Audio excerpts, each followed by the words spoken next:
know how you must feel. Lost. Alone. Hopeless. You probably deserve it. But even for you, there is still a way. A way to bring it all back.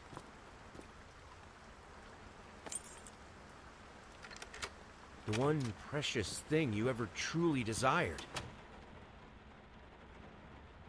Finish it.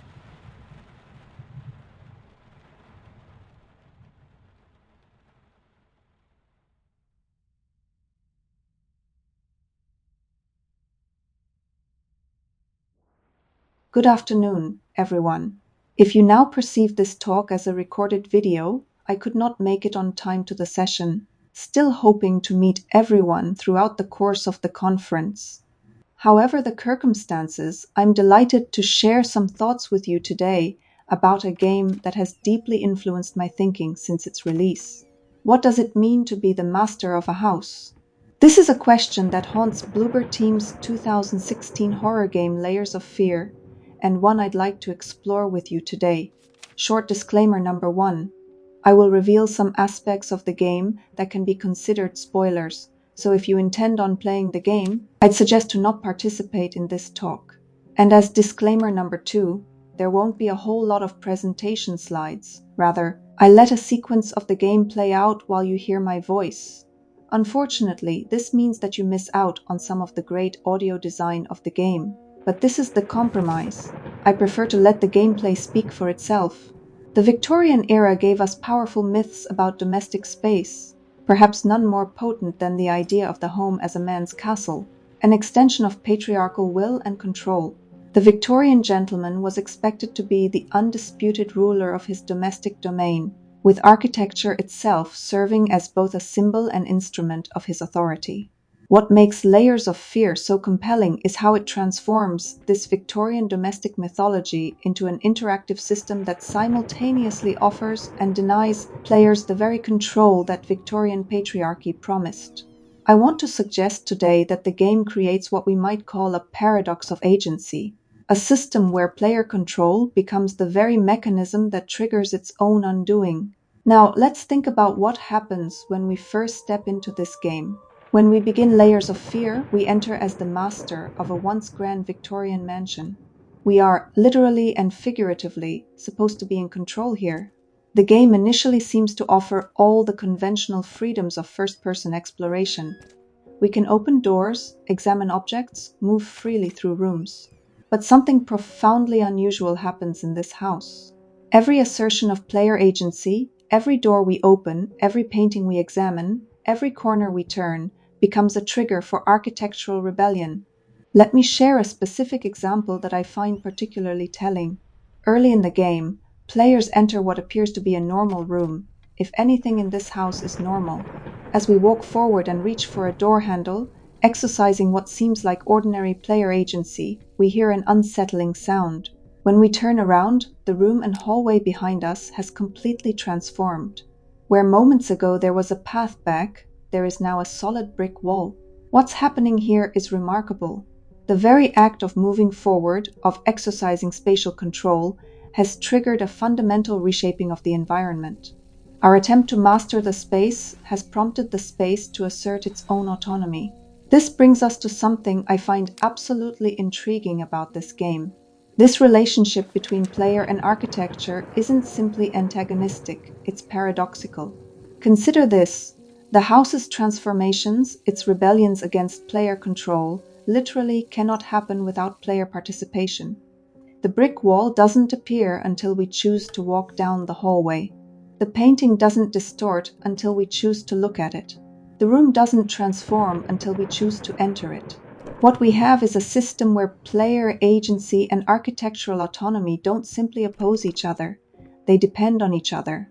Every time the house subverts our control, it does so through our control. Every time the architecture rebels, it requires our participation in that rebellion. This creates what I call a closed loop of cause and effect. Our attempts to exercise mastery generate the very conditions that make such mastery impossible. Yet paradoxically, without those attempts, nothing happens at all. I'm curious, how many of you have experienced that moment of turning around to find everything has changed behind you? It's such a distinctive feeling, isn't it? Almost like the house is watching you, waiting for you to commit to a direction. Now, if we look at the story being told, what makes this mechanism so powerful, I think, is how perfectly it aligns with the game's narrative.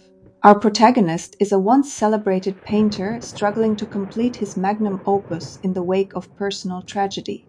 His wife has suffered horrible burns in a fire, his daughter has been taken away, and his artistic career has collapsed. In one particularly disturbing sequence, we enter what appears to be his daughter's bedroom. A child's merry-go-round toy sits in the center.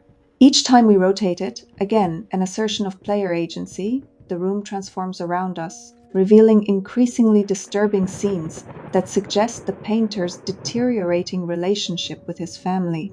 What's striking is how the game connects Victorian patriarchal failure to artistic failure. Our protagonist was supposed to be both master of his house and master of his art. The collapse of one mirrors the collapse of the other. His inability to control his domestic space parallels his inability to control his creative vision. In Victorian ideology, the home was meant to be a refuge from the chaos of the outside world, a space where a man could exercise perfect control. But for our protagonist, the home has become the site of ultimate failure, a space where his illusion of control is constantly and violently shattered. If we look more closely at how the story unfolds through the environment, the way Layers of Fear uses environmental storytelling further underscores this connection between domestic and psychological fragmentation. Throughout the house, we find scattered notes, complaints from neighbors about loud arguments, letters from his wife expressing growing unease, correspondence with art critics noting his declining talent. These textual fragments reveal a domestic space that was already fracturing long before the supernatural elements took hold. The house itself becomes a spatial manifestation of the protagonist's memory, or more accurately, his inability to coherently remember. Rooms flow into impossible configurations, architectural spaces contradict themselves, and familiar settings suddenly transform into nightmarish alternatives. One sequence that particularly stands out occurs when we enter what appears to be a normal hallway. As we walk forward, the hallway begins to repeat itself, stretching further and further while sequences of a child seem to be stuck in a loop. This extraordinary visual metaphor captures something essential about the protagonist's experience, his inability to move forward, his sense that reality itself is slipping away. That hallway sequence really got to me when I first played it. Did anyone else find particular moments where the architecture just completely broke your expectations? The floating furniture, the elevator falling into nothing, the endless loops, or the jump scares? There's another layer to this experience that I think deserves our attention. I want to suggest something that might initially seem counterintuitive. In Layers of Fear, the player functions as both protagonist and antagonist. As players, we are simultaneously the failed artist struggling to navigate his collapsing reality and the very force that triggers that reality's collapse every time we open a door, examine a painting, or enter a room. We are both experiencing the horror and creating it. We are both victim and perpetrator of the domestic chaos. This dual position creates a uniquely uncomfortable player experience. We cannot help but participate in the destruction of order, yet we are also subjected to the consequences of that destruction. We cannot escape our complicity in creating the very circumstances that disempower us. This brings me back to the Victorian domestic myth. The promise of patriarchal control, the idea that a man could be master of his domain, becomes in Layers of Fear a trap rather than a privilege. The more our protagonist attempts to assert control over his domestic space, the more that space rebels against him. I find this reversal particularly poignant in how the game handles doors. In Victorian architecture, doors represented the master's ability to control access and define boundaries. In Layers of Fear, doors become sites of betrayal. Open one, and the room behind you might vanish. Close one, and the hallway ahead might transform. So what does all this tell us about player agency in horror games? I think it points to something really important. Traditionally, we tend to approach player agency in horror games through binary thinking. Either players are empowered or they are disempowered. Either players control the space or the space controls them. What Layers of Fear suggests is this binary is insufficient. It offers a third possibility, a system where player agency and environmental autonomy exist in a relationship of mutual dependency, where they feed into each other in increasingly complex ways. This relationship might be better understood as dialectical rather than oppositional.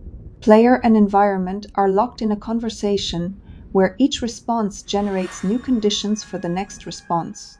The player acts, the environment reacts, creating new conditions for the player to act again. I wonder if you've noticed this in other games too? That space between control and helplessness where your actions matter, but not in the ways you expect. I've been thinking about this a lot lately. Before we wrap up, I'd like to share one more perspective on why this game feels so impactful. I've been thinking about how Layers of Fear transforms the Victorian concept of the house into what we might call a memory palace gone wrong. The Victorians were fascinated with memory systems, particularly the classical method of loci, the idea of organizing memories by placing them within an imagined architectural space.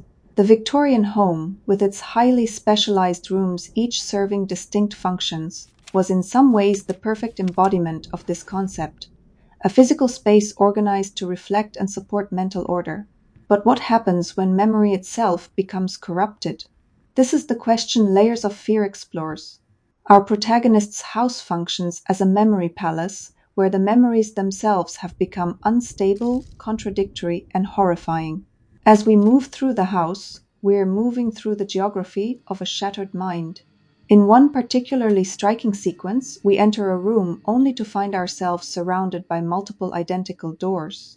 Open any of them, and we find ourselves back in the same room, facing the same identical doors. A perfect spatial metaphor for the psychological loop of trauma and obsession.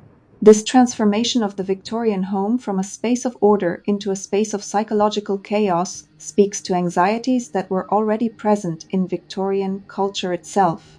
Despite the ideology of perfect domestic control, Victorian literature is filled with haunted houses, uncanny doubles, and supernatural intrusions into domestic space. Layers of Fear taps into this tradition, revealing the fragility of the Victorian domestic ideal by making that fragility interactive.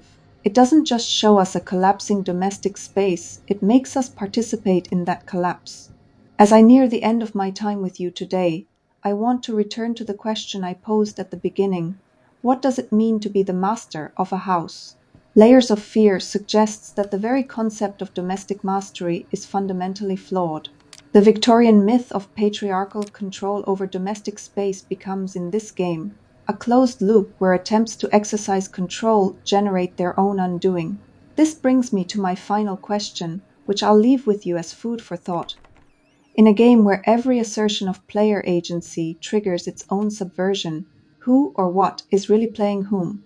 Is the player controlling the game space, or is the game space controlling the player? Is the player navigating the protagonist's psyche, or is the protagonist's psyche navigating the player? And if every attempt at spatial control triggers its own undoing, what does this suggest about the nature of control itself? I don't have definitive answers to these questions, and I suspect that's precisely the point. Layers of Fear doesn't resolve the paradox of agency it creates, it sustains it, forcing us to inhabit the uncomfortable space between control and its absence. Perhaps this is ultimately what makes the game such an effective work of horror. It doesn't just frighten us with jump scares or grotesque imagery. It disturbs us by making us participate in a system where our own agency becomes weaponized against us, where we cannot help but collaborate in creating the very circumstances that horrify us. Thank you for your attention.